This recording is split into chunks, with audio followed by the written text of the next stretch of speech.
آج جب اس کے نوجوان بیٹے احمر نے اسے سالگرہ کی مبارکباد دی تو دفتن اسے یاد آیا وہ آج 62 برس کی ہو گئی تھی۔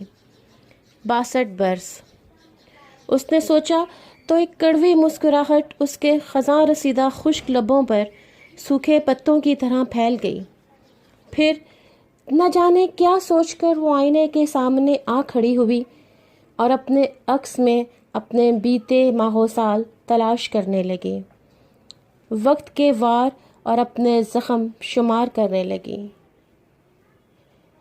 اپنی زندگی کی تار تار چادر کو تکنے لگی جس کی پرچھائیاں اوڑے وہ اپنے باقی ماندہ سانسیں پوری کر رہی تھی۔ اسے یقین تھا کہ وہ زندہ نہیں تھی، وہ تو بہت عرصہ پہلے ہی مر گئی تھی۔ اس کی نظریں مسلسل آئینے پر ٹکی ہوئی تھی جس میں خاموش اور جامد عکس تھا۔ پھر اچانک ہی وہ قہقہہ لگا کر ہنس دی۔ آہ، کتنی برفیلی ہنسی ہے! کوئی اس کے اندر گویا ہوا۔ کوئی نہیں جانتا تھا کہ 62 برس کی عمر اس نے صرف 11 ماہ 24 دن زندگی جیا تھی، اور اس کے بعد تو گویا اسے زندگی نے زندہ نگل لیا تھا۔ 11 ماہ اور 24 دن اور ان سے جڑی یادیں یاد آتے ہی یکایک اس کا چہرہ اتر گیا۔ آئینے میں اس کے نقوش کہیں کھو گئے اور ان کی جگہ نئے نقوش نے لے لی، جن میں انا کے بوڑھے گدھ کا چہرہ سب سے نمایاں تھا، وہ بے رحم گدھ جس نے اس کی محبت کے زندہ وجود کو نوچ نوچ کر کھا لیا تھا۔ اس گدھ کے ساتھ وہ نقوش سب سے زیادہ نمایاں تھے جس نے اسے بتایا تھا کہ محبت کیا ہوتی ہے۔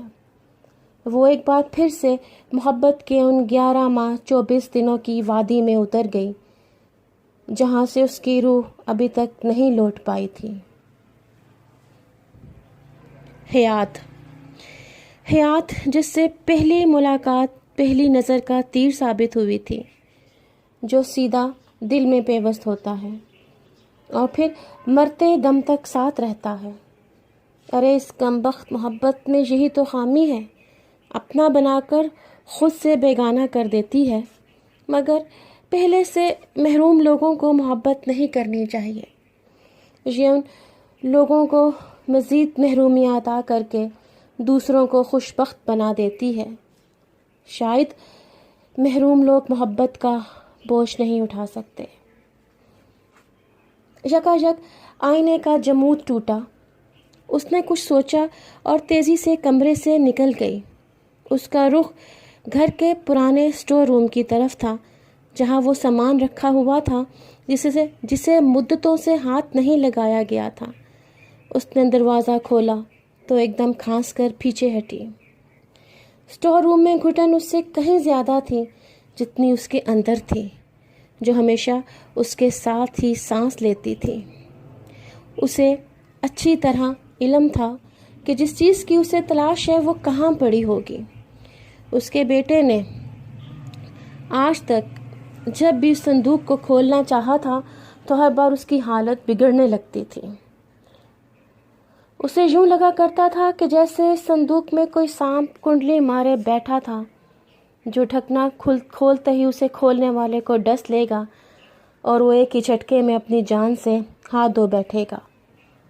مگر آج اسے کسی چیز کی پرواہ نہیں تھی۔ اس نے ایک ہی جھٹکے سے صندوق کھول لیا جس میں صرف ایک بوسیدہ سا لفافہ پڑا تھا۔ اس نے تیزی سے اسے کھولا۔ اسے اس بدبو کی بھی پرواہ نہیں تھی جو اس بوسیدہ لفافے سے آ رہی تھی۔ لفافے میں اس نے ایک پرانا سا مردانہ کوٹ نکالا۔ 40 سال قبل دسمبر کی اس سرد شام، 40 سال پہلے دسمبر کی اور سرد شام جب وہ حیات سے ملی تھی تو سردی کی شدت کی وجہ سے حیات نے اپنا کوٹ اسے پہنا دیا تھا۔ وہ بھول گئی کوٹ واپس کرنا۔ اور اسی حالت میں جب اپنے گھر واپس پہنچی تو اس کوٹ کو لے کر انتہائی غلط مطلب اخذ کیا گیا۔ اس کی دعائیاں وضاحتیں کسی کام نہ آئی تھیں، شاید کوئی یقین کرنا ہی نہیں چاہتا تھا، کسی کو اس کے یقین کی ضرورت ہی نہیں تھی، اور پھر چند ہی دنوں میں اس کی شادی کر دی گئی۔ اس کے شوہر نے اس کے ساتھ وہی سلوک کیا جو ناپسندیدہ افراد کے ساتھ کیا جاتا ہے، جنہیں زبردستی ہمارے ساتھ ہماری زندگی میں شامل کر دیا جاتا ہے۔ اس گھر میں جہاں اس نے زندگی ایک بوجھ کی طرح گزاری تھی، وہیں ایک ٹرنک میں کوٹ میں لپٹی جدائی پڑی تھی۔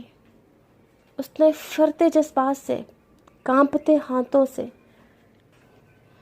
برسوں بعد اس کوٹ کو آج پھر سے پہنا۔ اس گھر میں جہاں اس نے زندگی ایک بوجھ کی طرح گزاری تھی، وہیں ایک ٹرنک میں کوٹ میں لپٹی جدائی پڑی تھی۔ اس نے پھرتے جذبات سے، کانپتے ہاتھوں کی مدد سے برسوں بعد اس کوٹ کو آج پھر سے پہنا۔ کوٹ پہنتے ہی وہی ہوا جو بہت پہلے ہو جانا چاہیے تھا۔ اسے پہنتے ہی جیسے اس کوٹ میں سوئی ہوئی محبت انگڑائی لے کر گہری نیند سے جاگ اٹھی۔ برسوں سے اس کی ہستی پر سوار بوجھ بھی آج خود بخود اتر گیا تھا۔